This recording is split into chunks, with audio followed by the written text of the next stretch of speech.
Dossier d'enquête sur la gouvernance dans le secteur de développement au Bénin pour une prise de conscience nationale.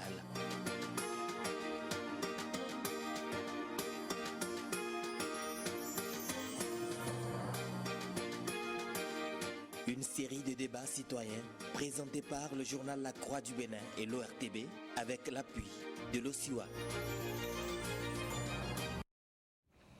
Mesdames, Messieurs, bonsoir. Merci de votre fidélité. Le journal catholique La Croix, en partenariat avec OSIWA, a réalisé une série d'enquêtes sur la gouvernance au Bénin.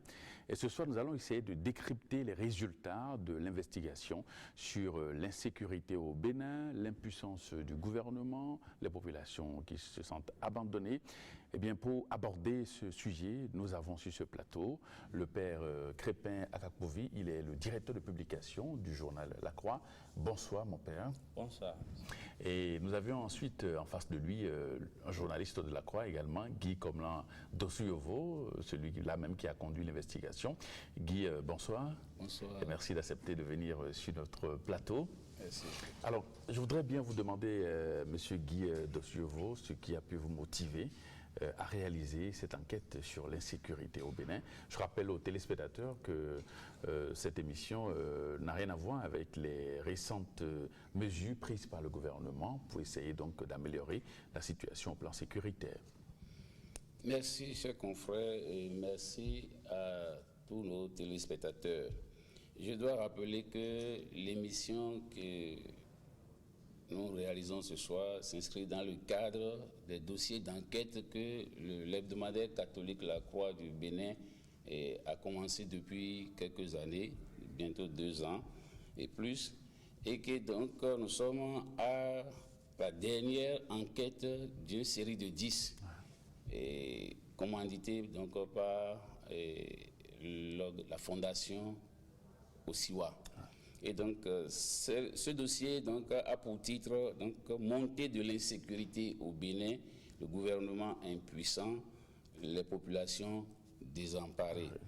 Et comme c'est le tout dernier dossier, il a été réalisé donc, par l'ensemble de la rédaction du journal La Croix, dont le directeur de publication, le père Crépin Akakpovi. Donc, c'est l'ensemble des journalistes de La Croix qui a essayé de réaliser celui-ci comme couronnement donc, des 10 dossiers que nous avons examinés ensemble en conférence de rédaction.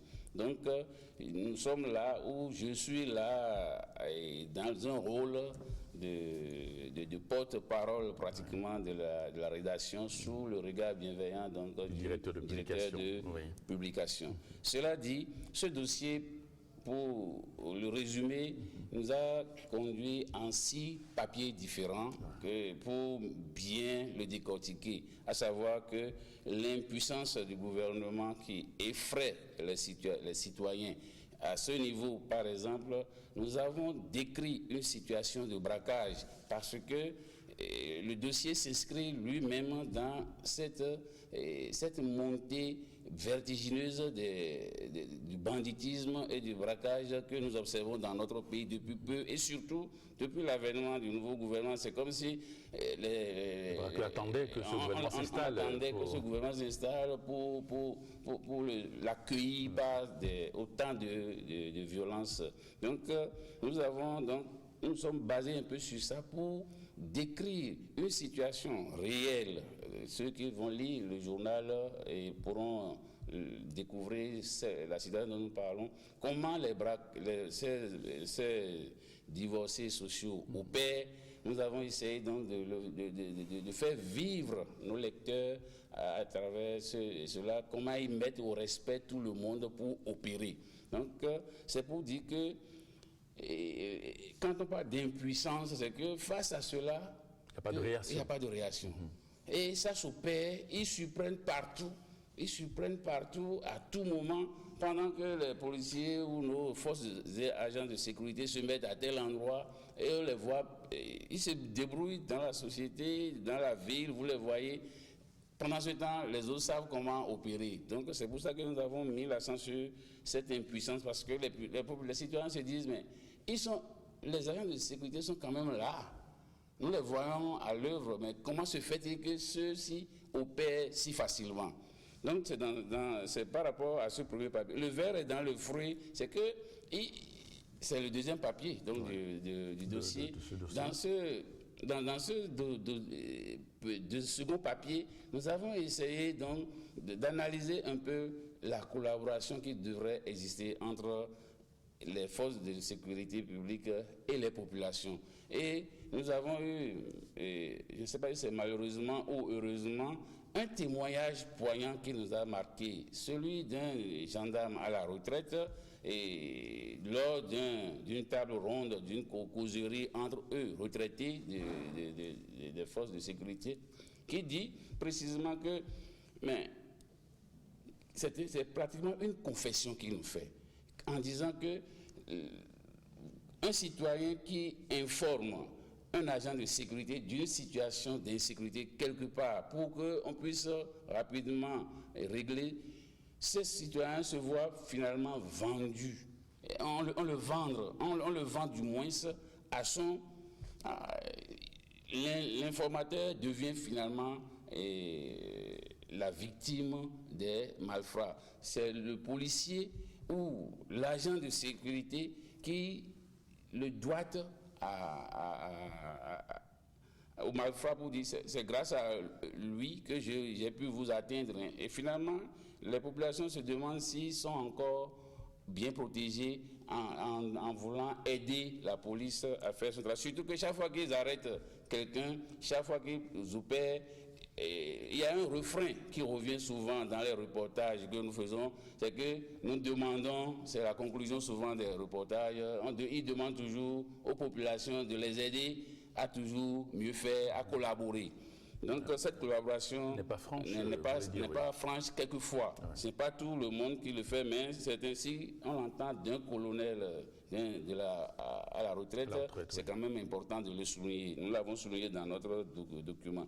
L'incivisme qui règne en maître à Cotonou, et ça, on n'a pas besoin d'avoir des loupes pour le constater. Il suffit simplement de rester dans un feu tricolore aujourd'hui à Cotonou pour voir tout ce qui se passe.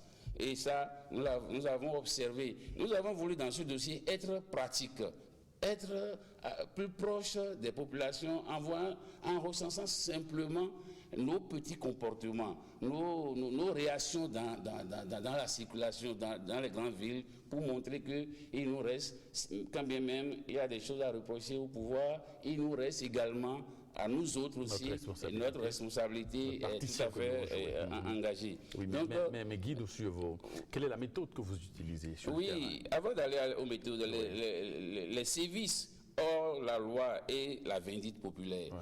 Finalement, les populations, face à l'impuissance de l'État, on finit par choisir une méthode, la méthode la loi du feu.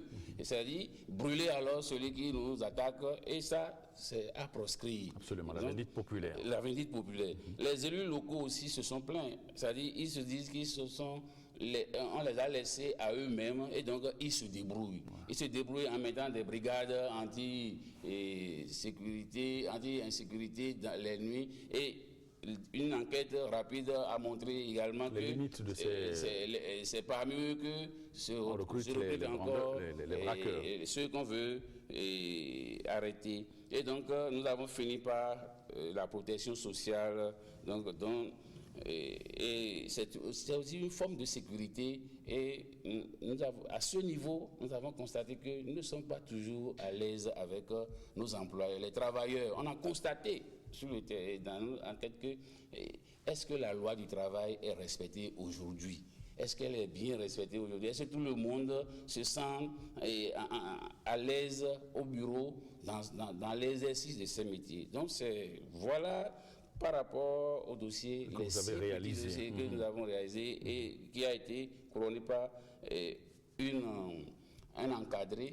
Donc la bataille que doit gagner l'État, nous l'avons intitulé comme ça. Et cette bataille rejoint ce que j'ai dit tout à l'heure par rapport au verre dans le fruit, à savoir la collaboration police, agents de sécurité et forces de sécurité. forces de sécurité. Alors, je le disais tantôt, quelle est la méthode que vous avez utilisée sur le terrain? La méthode de travail que nous avons utilisée demeure la méthode d'enquête. Nous avons été sur le terrain après avoir fait le travail rédactionnel qui se fait dans toutes les rédactions à travers la détermination du sujet, une fois le sujet est retenu. Et là, je l'ai déjà dit dans une autre émission ici que les sujets que nous traitons sont des sujets populaires, c'est des sujets du peuple.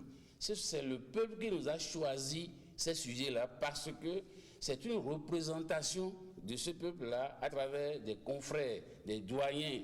Même le doyen Bratier Léon Bratier de l'autre quotidien, il était là. Votre directeur était là. C'est lui avec et notre confrère François Aoudou qui avait réalisé même l'étude en 2014 et qui nous ont restitué. Et donc on a choisi une dizaine de sujets parmi presque une centaine qui nous ont proposé pour montrer, et ça a été validé par eux. Donc Jérôme Carlos, des doyens comme Jérôme Carlos, etc. Donc c'est pour dire que c'est quand même, les noms dont nous parlons là, ne sont pas quand même des noms inconnus. Oui, ça veut dire qu'on a sillonné le pays et on nous a donné cet échantillonnage de sujets, parmi lesquels nous avons choisi donc 10. Et ce sont les 10 que nous avons. Donc la méthode, c'est voilà une forme de méthode, le choix même du sujet procède de cette façon-là. Et une fois choisi, discuter en conférence de rédaction, l'angle choisi, c'est ça que nous discutons, c'est de cela que nous parlons ce soir, à savoir, nous avons vu que ça colle même avec l'actualité. Pourquoi cette montée d'insécurité aujourd'hui dans notre pays? Et donc, nous sommes allés sur le terrain pour aller vérifier cela à travers nos sources différentes qui nous ont permis de faire le travail que nous apprécions ce soir. Alors, Père Crépin et Akapovi, finalement, est-ce qu'il n'est pas risqué pour vos agents, vos collaborateurs d'aller sur ce terrain-là, s'attaquer donc à l'insécurité et tout ce que cela peut insinuer? Est-ce que ce n'est pas un risque, c'est pas risqué d'aller sur ce terrain, finalement? Qu'est-ce qui n'est pas risque dans la vie? Même le voleur, il risque beaucoup. Tout est risque dans la vie. Et surtout, quand on parle de développement, parce que, en définitive, il s'agit d'aider au développement. Développement de l'homme, de tout homme et de tout l'homme. Et, vous l'avez bien dit, aider à la gouvernance, la bonne gouvernance. Mais la gouvernance a pour but le développement. C'est-à-dire que chacun des citoyens se trouve dans une certaine paix et dans un certain bonheur. Être heureux d'être béninois, c'est ça. Et ça a un prix, tout a un prix. Et quand vous me posez la question, j'ai pensé à j'ai eu à l'idée, la pensée, l'une des pensées du défunt président Houphouët-Boigny, qui dit, est-ce que j'ai fait tout ce que je dois faire pour le bonheur de mon peuple?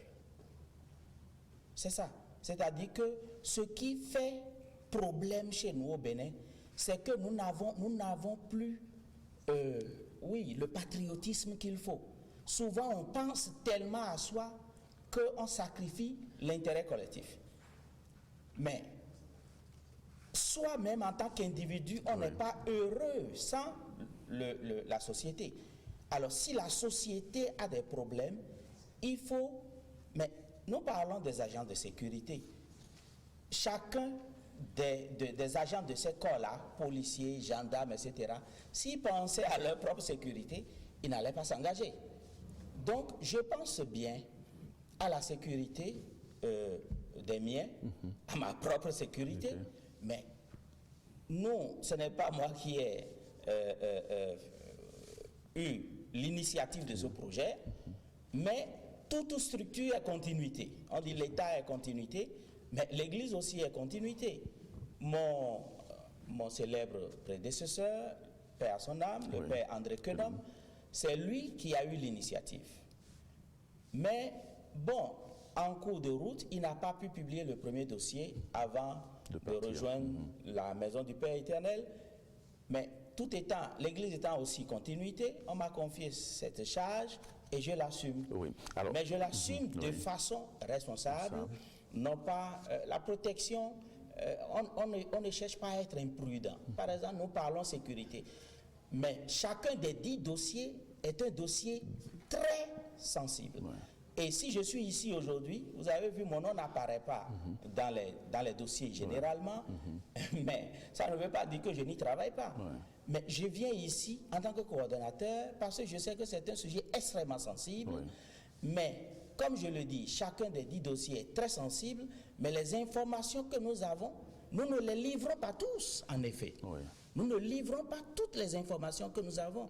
Le journaliste a le droit d'être informé et de s'informer pour informer, mais on n'informe pas de tout et à temps et à contre-temps. Non, on informe au moment favorable, au moment opportun.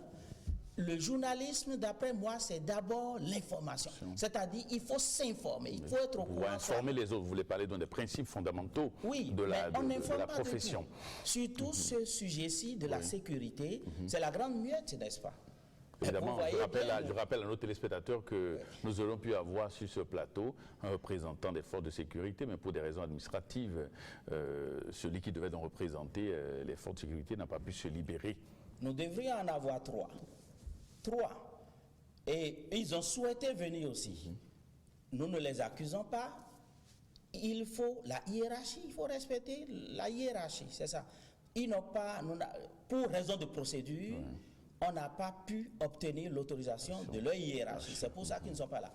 Mais ils ont souhaité être là. Vous voyez. Alors, Père Crépin, lorsqu'on suivait tout à l'heure le développement de Guy Dossuyevo, il a mis en avant la réaction quelque peu, disons, j'allais dire, particulière des populations vis-à-vis des forces de sécurité qui, au dit des populations, ont abdiqué face à l'insécurité, face aux actes d'insécurité qu'on a remarqués sur le terrain. Comment expliquez-vous ce phénomène? Est-ce que les forces de sécurité ont abdiqué? Non. Tout à l'heure, quand on parlait, on a dit il n'y a pas eu de réaction. Bien sûr, il y a réaction.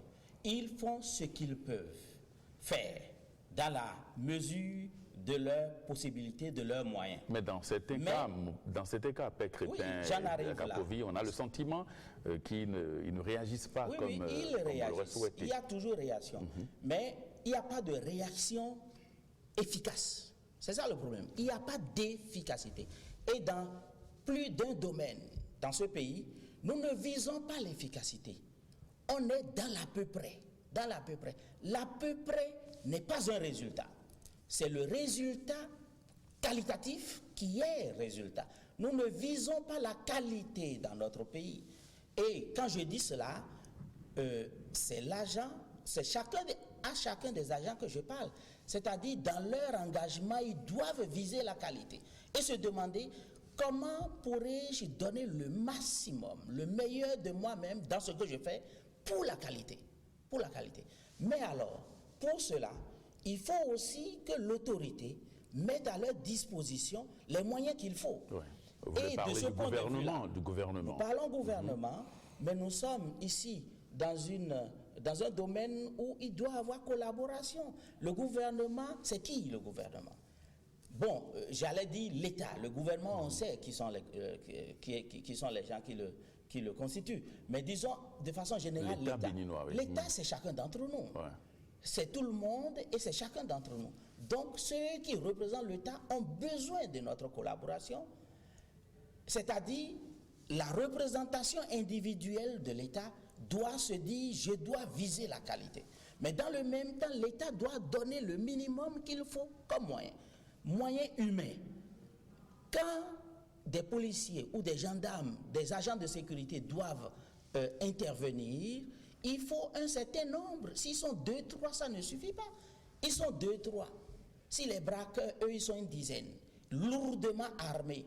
Les agents de sécurité qui n'ont même pas de gilet pare-balles, qui n'ont même pas de munitions, qu'est-ce qu'ils iront faire?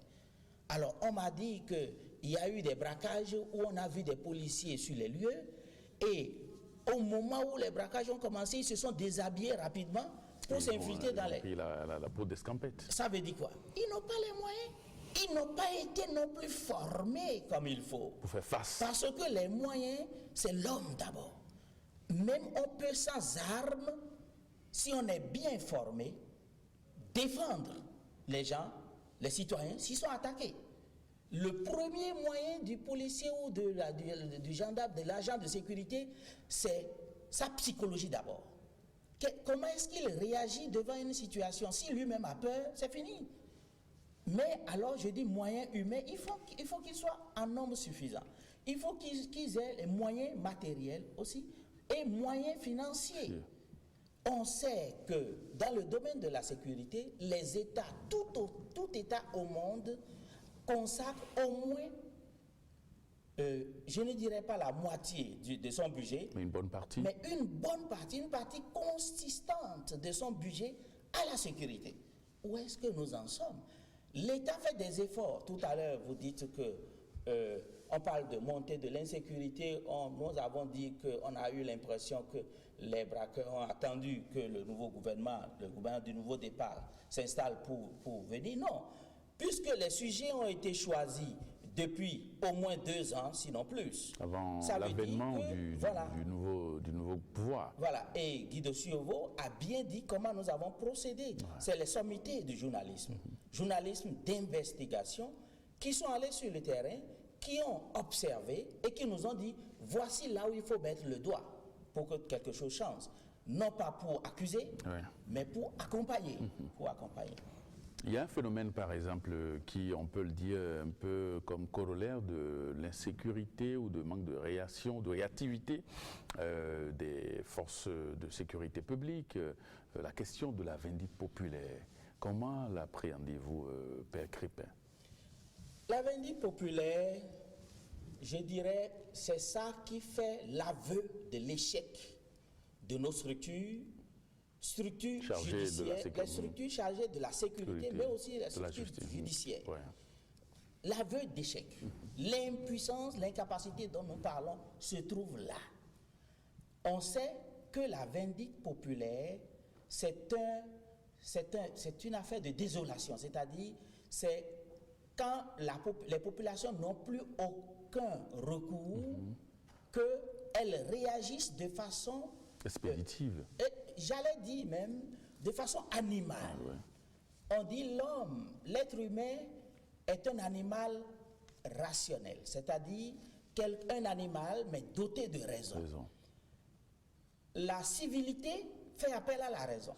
La vie en société fait appel à la raison. J'ajouterais au cœur, le cœur, l'amour. Mais alors, dans le cas de la vindicte populaire, c'est une réaction animale, c'est une réaction instinctive. Les gens ne réfléchissent pas. C'est psychologiquement, on ne réfléchit pas. Et ça devient aussi collectif. Et on sait que la réaction de foule est... Prenez ceux qui auront été présents sur un lieu de vindicte populaire individuellement et posez-leur des questions par rapport à cet acte. Ils vont le regretter. Absolument. Ils vont même chercher à se désolidariser de cela. Ça veut dire que c'est un mouvement de foule et ça veut dire que la société en général se sent en insécurité. La réaction animale est une réaction qui vient de l'insécurité. Et à proscrire, absolument. J'en viens là. Le serpent le plus venimeux ne mord que quand il se sent en danger. Ouais. La vindicte populaire est pour moi caractéristique de cela, pour montrer que la société se sent en danger et ne sait pas comment se défendre. Cela dit, je ne suis pas pour la vindicte populaire. Personne ne peut être pour la vindicte populaire parce que la vie en société ne peut être possible que dans la mesure où chacun respecte l'autre et participe à la sécurité de l'autre. Ouais. En travaillant à la sécurité de l'autre, je travaille à ma propre sécurité parce que quand je participe à la vindicte populaire au sujet d'un citoyen, c'est que la même chose peut m'arriver. Et de façon générale, on ne sait même pas si la victime est vraiment fautive pour le cas de la vindicte populaire, étant donné que la réaction de foule ne réfléchit pas. Et donc, la personne, c'est ça, les Romains, depuis plus de 2000 ans, avaient déjà dit ça.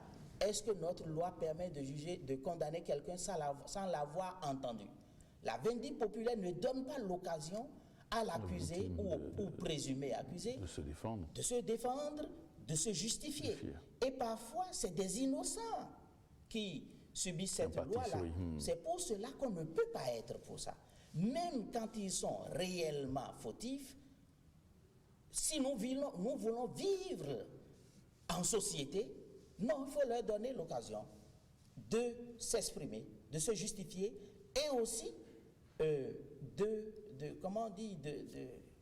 subir une peine juste oui, et d'avoir humaine. l'occasion de pouvoir se faire juger. Oui, et je veux dire, la peine juste ne sera jamais la condamnation à mort. Non. Parce que Dieu, en créant chacun, n'a pas demandé l'avis de l'autre avant de nous créer.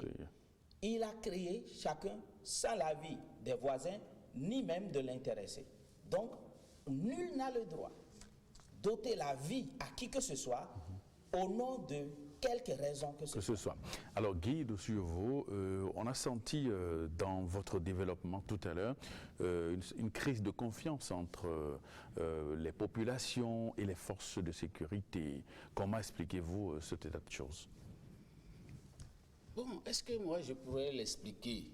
Au regard des sons de cloche que vous aviez récoltés sur le terrain. C'est une enquête qui nous l'a révélé, oui. Et au cours de l'enquête, il a été clairement signifié que quand vous allez vous confier à des forces de sécurité, c'est elles-mêmes qui vous livrent.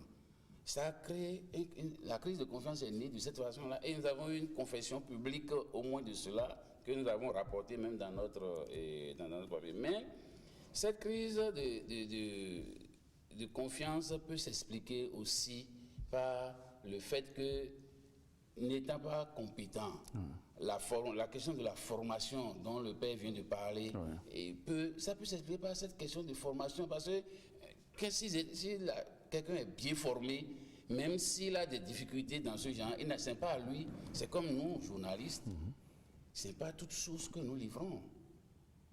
La preuve est que dans l'enquête, il y a beaucoup de sources qui se sont déclarées anonymes et qui nous ont fait des révélations importantes sous anonymat. Donc, on ne livre pas toujours ces sources. Donc, c'est à ce niveau-là où se pose la question de la formation. Et il faut préciser ici que ce n'est pas toutes les forces de sécurité qui font ça. Celles qui se sentent bien formées, qui savent ce pourquoi ils sont dans ce rôle, ne le feront jamais et ne le font jamais. Certainement que les cas que nous avons eu la chance peut-être de rapporter sont quelques rares, mais malheureusement, nous étions par là quand ces cas se produisaient ou bien quand on les rapportait. Donc c'est pour ça que nous les avons rapportés. Sinon, dans leur grande majorité, on pourrait dire que ils se défendent, mais ça pose la problématique de la formation de ceux qui s'occupent de notre sécurité. Donc c'est un peu de cette façon que je pourrais expliquer la chose. Sinon, quel est le débat qui doit s'instaurer entre le présumé malfrat et son bourreau en griffe, ceux qui veulent le coffrer, pour qu'on aille jusqu'à dire attention, c'est lui qui m'a dit de te faire. Ça veut dire qu'il y a une question même de peur par rapport à celui qui est chargé de la sécurité. Et donc, ou bien une certaine forme de complicité. Et c'est de cela qu'il est question. La question de la formation est importante à ce niveau-ci. Donc, je pourrais me résumer à cela. Et aussi, quand le père parlait tout à l'heure des moyens, il y a beaucoup. Dans le dossier, nous avons rapporté cela avec beaucoup de peine, que même dans les commissariats d'arrondissement, on nous a dit qu'ils n'ont même pas de véhicules de commandement, ils n'ont pas de véhicules de patrouille. Aussi, quelqu'un doit se prévaloir de cela, c'est qu'il en a de branlants et d'inertes, comme les autres, comme les machines dont on a parlé la dernière fois. Et donc, C'est pour dire que les moyens font défaut. Les moyens font suffisamment défaut. Et finalement, face à cela, les gens se disent, qui doit mourir pour qui, et bêtement, et de façon si facile? C'est tout le problème qui se pose à nos forces de sécurité. Sinon, ils sont tous déterminés à travailler. Ils sont tous déterminés, mais ils se disent à un moment donné, je ne veux pas, il ne faut pas aller, il faut pas faire chose la plus que sont derrière. D'accord. Donc, oui, allez-y, oui, rapidement. Comme il le dit, je crois que c'est un problème de professionnalisme. Quand on fait bien son travail, quand on est professionnel, on ne révèle pas ses sources. De cette façon-là, encore moins doigté de cette façon. Sinon, ça devient de la complicité. Ouais. Mais alors, je dis, je veux considérer ça comme des exceptions, qui confirment la règle, comme des exceptions, mais qui ne devraient pas exister. Qui ne devraient pas exister. Mais alors, je me dis, il s'agit de quelque chose qui doit interpeller notre inconscient collectif. Notre inconscient collectif, c'est-à-dire que dans le pays même, on n'est pas... Ce n'est plus la mentalité de couvent que je veux dire, c'est-à-dire qu'on n'a pas le professionnalisme qu'il faut. Et dans les rapports, on ne fait pas attention au comportement professionnel, la différence entre le comportement professionnel et le comportement privé. Oui. En Europe, malheureusement, oui, il faut comparer, il faut bien comparer. Vous voyez un policier allemand en faction, il ne vous connaît pas. Sa propre femme peut passer, il ne la connaît pas quand il est en faction. Si c'est une femme, elle ne connaît pas son époux quand elle est en faction. Mais vous voyez des policiers ou des gendarmes, on dit « Ah, comment ça va ?» Et puis on salue les gens, nous n'avons pas de professionnalisme, ça va jusque-là. Mais quand vous avez trop de familiarité, vous ne savez pas quand est-ce que vous avez déjà révélé des choses qui relèvent du domaine du secret professionnel. Je veux donc croire qu'il n'y a pas des gens qui révèlent des sources de façon vraiment délibérée. Mais ça pose un autre problème aussi. Il y a des gens, dans le dossier, nous l'avons souligné, d'anciens agents de police ou de gendarmerie, agents de sécurité, ou même des gens qui sont en faction. Dans quelle mesure cela est vérifié, il faut revoir, mais les gens nous l'ont dit, c'est-à-dire il y a complicité. Il y a complicité où on dit, mais il y a des gens, des braqueurs, des voleurs, des bandits de grand chemin qu'on a arrêtés, mais comment se fait-il qu'on les retrouve encore si facilement dans la circulation? Vous parlez des dysfonctionnements au niveau de l'appareil judiciaire. Mais je vais aller encore plus loin pour dire que la sécurité, c'est d'abord le renseignement. La force, la capacité de renseignement. Je vous ai dit information. Donc, de ce point de vue, on peut se demander, est-ce que nos services de renseignement... Sur ce plan, on semble avoir des lacunes à ce niveau-là. Lacunes ou carence, ou pas au niveau de l'information, mais ça dit manque de moyens, ou bien qu'est-ce que c'est réellement? Parce que la sécurité, c'est d'abord les renseignements. Vous pouvez ne pas avoir d'armes, de munitions, mais les renseignements et les informations suffisent à agir et à protéger les gens. Et nous avons eu une conférence de presse sur ce dossier-ci, mais les collègues, les confrères m'ont posé la question. Comment se fait-il qu'on voit des policiers en faction qui sont généralement en uniforme? Et on n'a pas l'impression qu'il y en ait qui ne soient pas en uniforme, mais qui sont réellement policiers. C'est ça aussi qui est la faiblesse du système. Il y en a, mais peut-être pas suffisamment. Des gens qui sont agents de sécurité, mais qui ne sont pas en uniforme. Quand nous avons commencé ce dossier, nous l'avons publié le 16 septembre dernier, et en août déjà, il y a eu des braquages. Une série de braquages, voilà. Oui. Mais nous avons été heureux de constater que l'État a réagi. Est-ce suite à la publication du dossier ou pas? L'essentiel pour nous est que quelque chose soit fait. Mais je vois que déjà à 20h, on vous arrête. Il y a les contrôles maintenant. On contrôle. Mais ceux mêmes qui contrôlent, je me demande à quel point sont-ils protégés. Et on les voit. Bon, évidemment, ils ne vont pas nous révéler parce que la sécurité, c'est aussi le domaine de la discrétion. La discrétion. Ouais. Mais on n'a pas l'impression que les policiers eux-mêmes sont suffisamment protégés.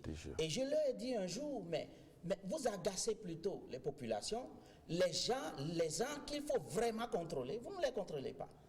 Ça veut dire quoi? Ça veut dire qu'il faut prévoir, gouverner c'est prévoir. Il ne s'agit pas de contrôler systématiquement, non. Ça même participe de l'insécurité parce que les populations finalement se disent, est-ce qu'on est dans un état de dictature où on doit nous arrêter à chaque point de rue, déjà à 20 heures. Oui. Je dis, c'est bien qu'ils le fassent, mais il nous faut une autre stratégie plus efficace. Oui, laquelle? Celle que vous préconisez? J'ai dit, c'est les renseignements d'abord. Les renseignements, mais aussi, les policiers peuvent être là sans être forcément armés. Et il faut aussi être efficace dans la planification, dans la méthode. Voilà. C'est-à-dire, c'est à l'entrée de la ville déjà qu'il faut contrôler les gens. Ouais. Mais aujourd'hui, il faut faire face aussi à la sophistication des moyens des braqueurs. Parce que là, on s'oriente plus vers le grand banditisme avec une possibilité pour ces hors-la-loi d'améliorer, d'affiner leur stratégie. Alors, que doit-on faire aujourd'hui au niveau pour mieux repenser la sécurité? La dernière fois, je ne vais pas donner le nom du village, dans un village loin d'ici, à une soixantaine de kilomètres d'ici, 60-70 kilomètres. Un village vraiment. Et puis, quand nous parlions de ceci, j'ai discuté un peu avec un collègue, prêtre, et il me sort, il dit, mais je te montre. Il me sort son téléphone portable. Et sur son téléphone portable, je vois exactement ce qui se passe chez lui. Chez lui, devant sa porte, la porte chambre à coucher, devant son bureau, et il voit. C'est le GPS. Mais c'est des moyens que la police doit avoir, les agents de sécurité doivent avoir. Avec le GPS, on n'a pas besoin d'aller être armé, de contrôler chacun. Non. Maintenant, on va me dire qu'il y a la vie privée des gens, mais l'un dans l'autre, c'est pour la sécurité. Oui. Donc, c'est des moyens du genre. Il faut revoir les stratégies. C'est-à-dire des moyens discrets, mais très efficaces.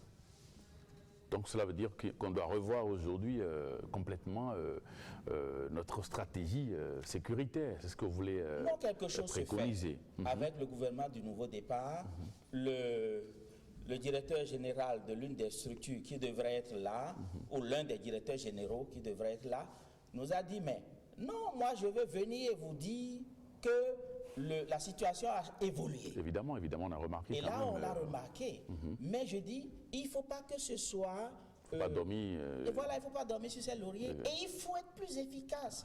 Il ne s'agit pas d'être ostentatoire, d'être là et de contrôler. Là où, je veux dire, là où les gens ont besoin d'être protégés réellement, mais on n'est pas là souvent. Et donc, pour être là, il faut anticiper. Il faut anticiper, toujours anticiper. L'homme qui gouverne bien, l'homme intelligent, c'est l'homme qui peut réagir de façon, en anticipant les événements. D'accord. Alors, Guy de Suevaux, nous sommes là pratiquement en train de boucler la série donc, de 10 dossiers, comme l'avait dit. C'est vrai, ça n'a pas été facile sur le terrain, les difficultés de terrain et tout le reste. Alors, quelle est la nature de ce partenariat avec Osiwa pour que vous en arriviez à autant d'investigations? C'est vrai qu'on reproche souvent à la presse béninoise de ne pas s'investir davantage dans l'investigation. Nature de partenariat, je ne comprends pas bien ta question, mais j'essaierai de dire ce que je pense. Ouais. Comme tu viens de le dire, tu sais que dans la presse, vous savez bien que dans la presse, on nous reprochait suffisamment de ne pouvoir pas faire des investigations journalistiques. Et ça, c'était une plaie collée à la profession. Et depuis, nous nous accusons, mais rien ne se fait. Et nous avons toujours relevé à l'occasion que c'est manque de moyens, manque de ceci. Et attention, parce que dans le cas, quand on dit moyens, on dit Osiwa, c'est que la Croix est gavé de milliards maintenant. Et là, je veux bien maintenant en être gavé, si c'est possible. Mais pour le moment, ce n'est pas encore le cas. Ouais. À l'occasion du séminaire préparatoire dont je vous ai parlé tout à l'heure, il nous a été dit, mais si un organe de presse veut s'exercer à ce genre désormais pour faire la différence, que nous allons l'aider. Et nous, là, c'est l'Osiwa qui disait cela, parce que c'était une ONG et elle-même cherchait aussi à s'implanter. Ouais. Donc, elle nous a dit, c'est une adresse à toute la corporation. Aujourd'hui, elle est présente dans beaucoup d'organisations sur la place. Et donc, nous avons dit, sous l'autorité de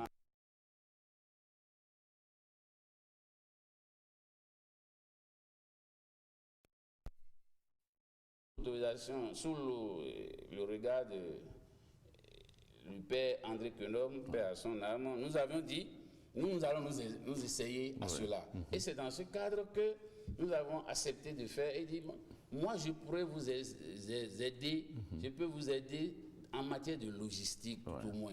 Ne serait-ce que pour aller dans le fond du pays, à l'intérieur du pays, chercher, pour l'interroger, les collectes. C'est ça qui posait problème dans nos relations. Dans le sens que nous avons la nature de notre partenariat, et surtout, c'est basé sur comment aider les autorités à mieux gouverner le pays. Nous sommes dans une logique donc, de veille citoyenne. Bonne gouvernance, et tout le travail que nous avons fait au terme des 10 dossiers, c'est pour aider les autorités, les pouvoirs publics, si ils le veulent, ces pouvoirs publics, à regarder dans ce que nous avons fait, les propositions que nous avons essayé de leur faire, s'ils en trouvent dedans, qui puissent les aider à mieux faire leur travail, qu'ils le fassent. En tout cas, nous avons fait l'effort d'être proche, le plus proche possible de nos populations dans les différents dossiers que nous avons. Et le père vous a dit tout à l'heure, quoique sensible, ces dossiers-là, parce que c'est des dossiers suffisamment sensibles. Chaque fois qu'un dossier sort, c'est toujours avec pincette que nous-mêmes nous sortons.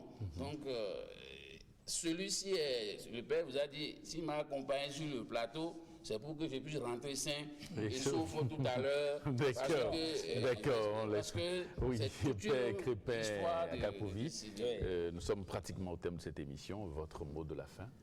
Oui, je voulais compléter ce qu'il a dit, il a très bien répondu. C'est que le projet même au sein de la Croix s'appelle Médias pour le développement. On est là pour le développement, pour accompagner le développement de chacun des citoyens, en mettant le doigt là où il faut, en montrant là où on peut agir. Mot de fin, c'est que nous avons donné l'impression peut-être de jeter le tort sur les gouvernants, mais j'ai dit l'État c'est chacun d'entre nous. Il y a dans le dossier des articles, des papiers, des articles qui parlent aussi de la responsabilité du citoyen. Et de façon générale, c'est le patriotisme qui fait défaut, la conscience citoyenne qui fait défaut chez nous. La sécurité, c'est aussi la collaboration des populations, c'est la collaboration de chacun. Donc, j'en appelle à chacun, à la conscience de chacun, c'est-à-dire le respect, commençons déjà par le respect de la loi là où chacun est. Nous avons la réputation dans notre pays d'être dans l'anarchie, de ne pas respecter la loi, de ne pas être discipliné. Et je disais la dernière fois, à la télé, chez vous, dans le journal, je crois jeudi dernier, mais quand je respecte la loi, c'est à moi-même que je fais d'abord du bien. Je voudrais que chacun des citoyens de ce pays comprenne cela. Qu'en respectant la loi, on ne respecte pas la loi pour l'autorité, mais pour soi-même. Je vous remercie. Merci, amis téléspectateurs. Merci de nous avoir suivis et à très bientôt.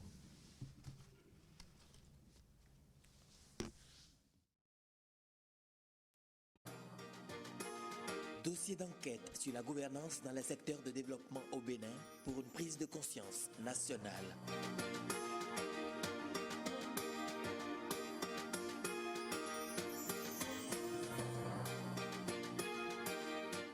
série de débats citoyens présentée par le journal La Croix du Bénin et l'ORTB avec l'appui de l'OSIWA.